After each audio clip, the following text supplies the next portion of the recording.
변동성 장세가 지속되고 있습니다. 저도 리스크를 줄이기 위해 매크로를 보고 있긴 합니다만 단기간에 주가가 내려갈지 올라갈지 맞추는 것은 불가능합니다. 이번 버크셔 해서웨이의 주총에서 버핏 역시 본인은 미래를 알 수 없다고 이야기합니다. 단기적으로는 주가 퍼포먼스가 어떠할지, 경제가 어떠할지 전혀 예측할 수 없다는 것입니다. 우리는 지금 정보의 홍수 시대에 살고 있습니다.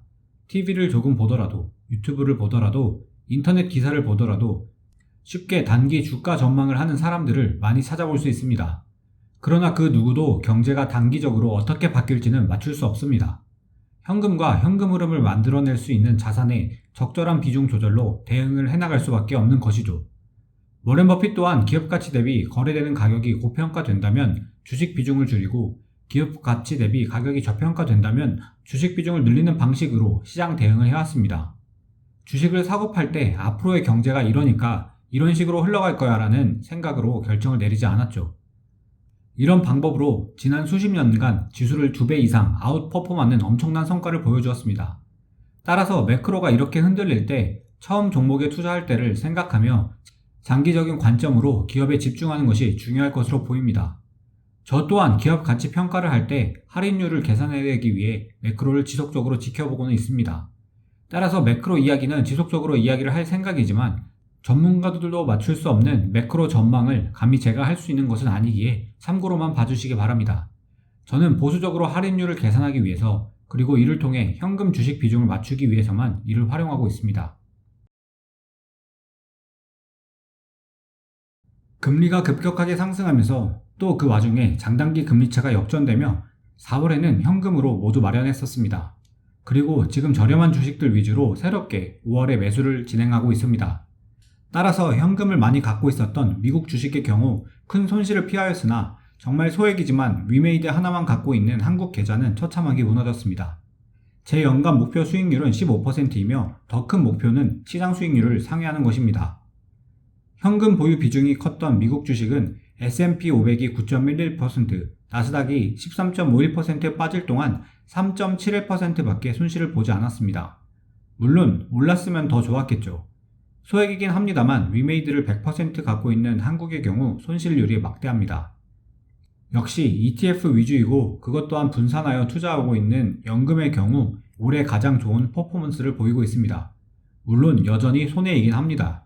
하반기에는 강한 반등이 나와줬으면 합니다. 국내 주식은 포트폴리오라고 할 것이 없습니다. 현재 위메이드 한 종목만 가지고 가고 있습니다. 위메이드 CEO 장형국 대표가 그리는 미래가 공감이 가는 부분이 있어 투자를 지속해서 하고 있습니다. 다만 여전히 규제 사각지대에 놓여있는 블록체인 산업의 특성상 여전히 규제 리스크 등의 위험은 늘 존재하고 있습니다. 연금의 경우는 반도체 위주의 포트폴리오입니다. 반도체는 지속적으로 좋게 보고 있는 산업 섹터입니다. 예수금을 활용해서 채권 ETF를 추가적으로 매입을 슬슬 시작하고자 합니다. 미국 주식 계좌의 경우 지난달 반등하였을 때 대부분 현금화 시켰고 4월 마지막 날 다시 매수를 시작하였습니다. 지속적으로 가격의 흐름을 지켜보며 제가 생각한 것 대비 저평가되어 있다고 판단하는 주식들 위주로 매수를 할 생각입니다. 5월 4일 시장에서 예상했던 대로 미 연준은 0.5%의 금리 인상을 진행하였습니다.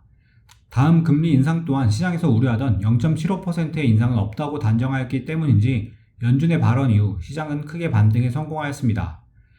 그러나 어제 미국 시장이 엄청나게 하락을 하였습니다.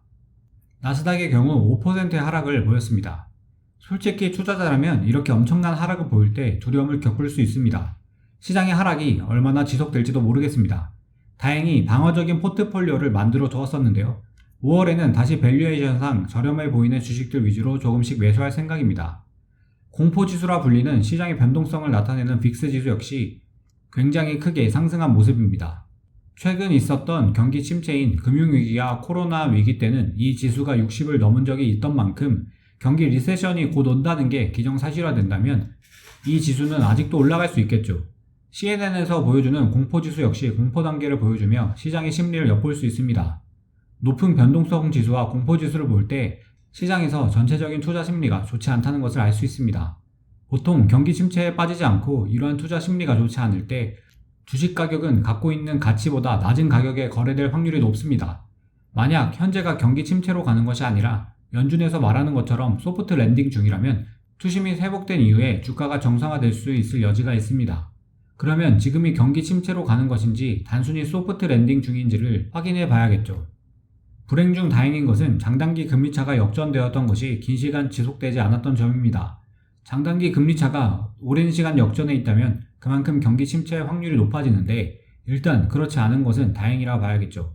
그럼에도 불구하고 금리차가 역전되었다는 것은 분명 좋은 시그널은 아닙니다. 러시아 우크라이나 전쟁은 언제쯤 해결될지 잘 모르겠습니다. 거기에 중국은 코로나로 인해 도시 곳곳에서 봉쇄가 이루어지고 있습니다. 이러한 모든 것들이 인플레이션을 가속화하고 있는데요.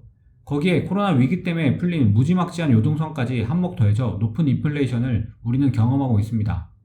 부채가 많아진 상태에서 높은 인플레이션은 경제에 악영향을 미칠 수 있습니다. 그러나 이미 인플레이션이 고점이고 점점 정상화가 된다면 이 역시 지나가는 바람이 될 수 있습니다. 문제는 어떻게 될지 전혀 예상할 수가 없다는 점입니다.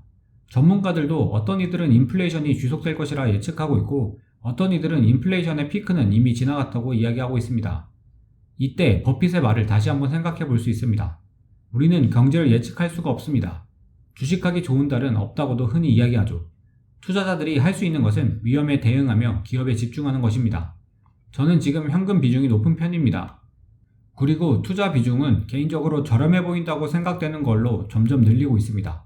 또한 인플레이션이 어느 정도 연준에서 조절이 가능하다고 가정한다면 채권 가격 역시 충분히 떨어졌다고 생각합니다. 따라서 5월에는 밸류에이션이 저렴하다고 생각하는 주식을 담고 채권 ETF 역시 분할해서 매수할 생각입니다. 주식을 50에서 60%, 채권은 10에서 20%, 그리고 나머지 현금을 보유할 생각으로 5월을 준비하고 있습니다.